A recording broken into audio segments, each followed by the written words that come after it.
Dreams about leprechauns. Now, what is a dream? A dream is your ability and power to rim things into reality. The dream realm is the world of your soul realm. It's what's going on inside of you.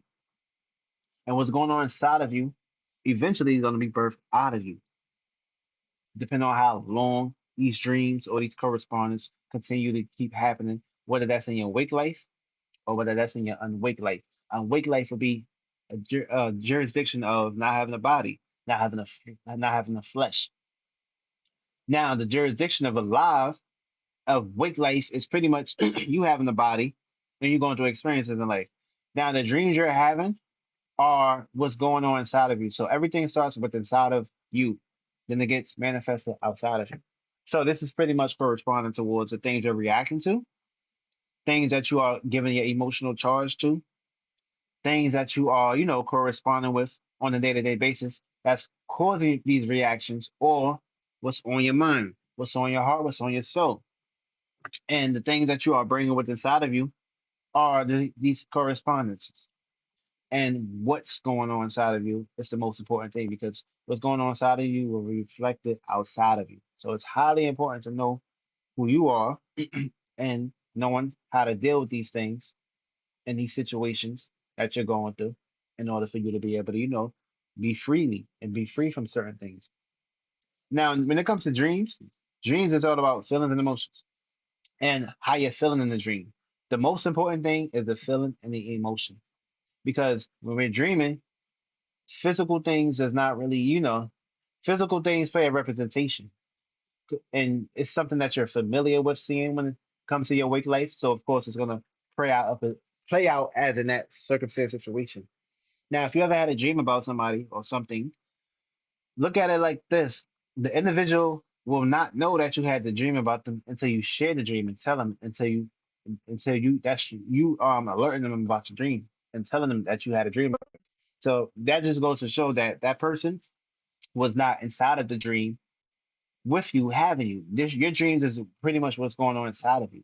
So you can have a dream about somebody 1,000 times, but 10 times out, either whether you have a deep connection with them or not, this play out into a situation that that person will not know that you had a dream about them, because that is your dream and that's personally of something that's you're dealing with, and it's a reflection. So look at the dream as you. The dream is about you, because this is going on inside of you. The individual that you having this dream about is not about them, because they're not inside of you. They don't live with inside of you. And of course, they are not you. You're not twins. They don't share, strong intensities like that, as if they're coming out together. Now, when it comes to dreams about leprechauns, though, now you have to look at the correspondence of the feeling emotion. But leprechauns, let's just look at it like this. They're dealing with the shoes. So anything that's dealing with the feet or shoes area and that location is dealing with the you could say Pisces constantly. Pisces, the fish, things of that matter. You could also correspond it with that. Now, leprechauns in general, the most thing that they're very possessive of and fixated of is their gold. Now, gold can play out into many mechanisms within that dream, because it's dealing with something, it's dealing with materialistic things, and of course it's dealing with things that you could be able to hold and touch in your hands. Now, leprechauns, of course, is always a symbol of green growth, and things of that perspective. So leprechaun is a representation of growth, value, assets, and of course, hard working, holding it down, you know, honing it. It's pretty much like the Four of Pentacles, like the tarot card Four of Pentacles. This is pretty much will be like a representation when it comes to a leprechaun. And the leprechaun is like a midget, something, dealing with an individual that's, deeply influenced. So this would be a leprechaun. Now, the four, the four of pentacles will basically be, with the leprechaun holding on to, aka the money, the assets, the goals. Someone that's greedy, someone that's holding it down.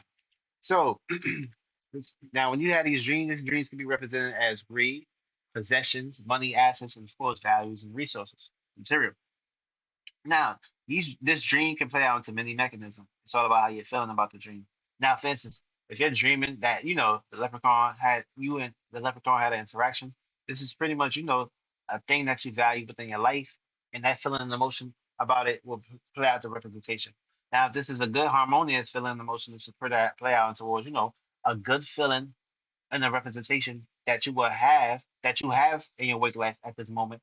By you having that dream, eventually it's going to play out through a shape and a form of someone or something bringing that value within your life, or you be able to, have your own value and of course bring it into existence. Now, being sad about the dream will be a representation of lacking an inner value. Now, the inner value is the things that you value within inside yourself, and of course, despite you not having it physically, you still have that feeling and emotion and that value within inside of you. That's the whole point and purpose of things that matter. The moment you allow something as materialistic control you, then the moment you are creating the feeling and emotion, and you are actually signing the contract of you don't have this as a representation within your life. So this is pretty much a mechanism of you agreeing that the feeling and emotion that you have for this situation that you don't have physically, you're agreeing and allowing it to taint with your waters. For me, so your water is supposed to be pure and clean and light. The moment you allow it to be heavy, it'll play out as a burden. It'll play out as you're burning out because you're burning out and you're putting yourself in situations where you're not satisfied for the things that you're accumulating in your wake life.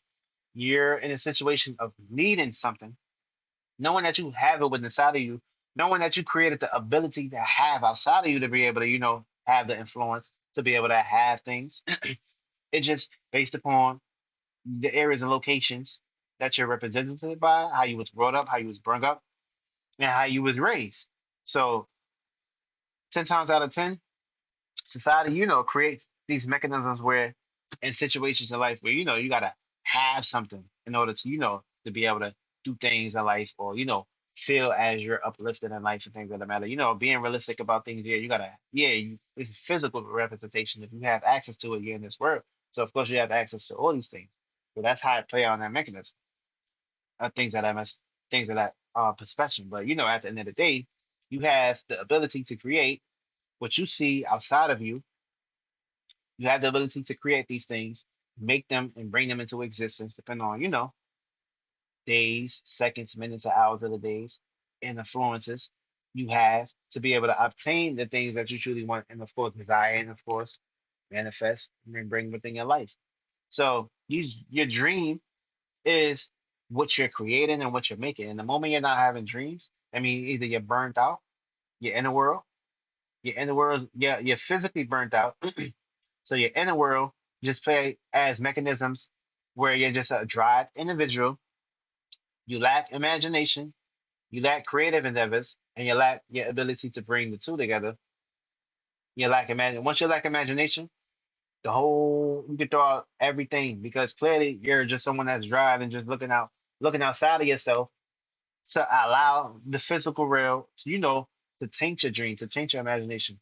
And that's another one thing too when it comes to dreams and things. If you're not in control of your dreams, if you don't have uh ability to control your dreams, or you're not in control, you're just someone that's experiencing the dream. When you're going to see you're just experiencing the dream, that just means, you're not setting no intentions.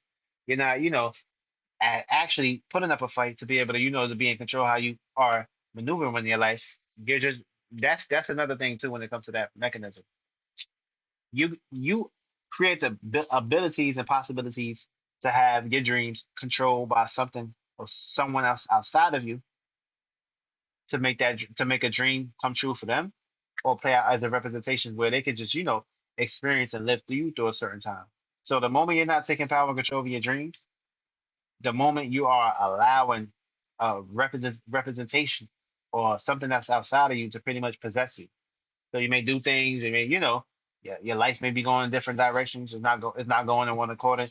You're here this minute, you're here that second. It's like a 360 roller coaster. But this roller coaster is not a roller coaster that you want to be able to enjoy. You want to be able to go to a roller coaster where you're in control of stopping the roller coaster. You're in control of, the speed, the currents of it, and of course, that's the whole point of controlling your dreams and controlling the mechanism, the outcomes of things. Now, it's all about experiencing. But the moment you're experiencing and not, bringing something worth to value and stand on, then you're just, in la la land. The moment you're in la la land, anything can possess you. As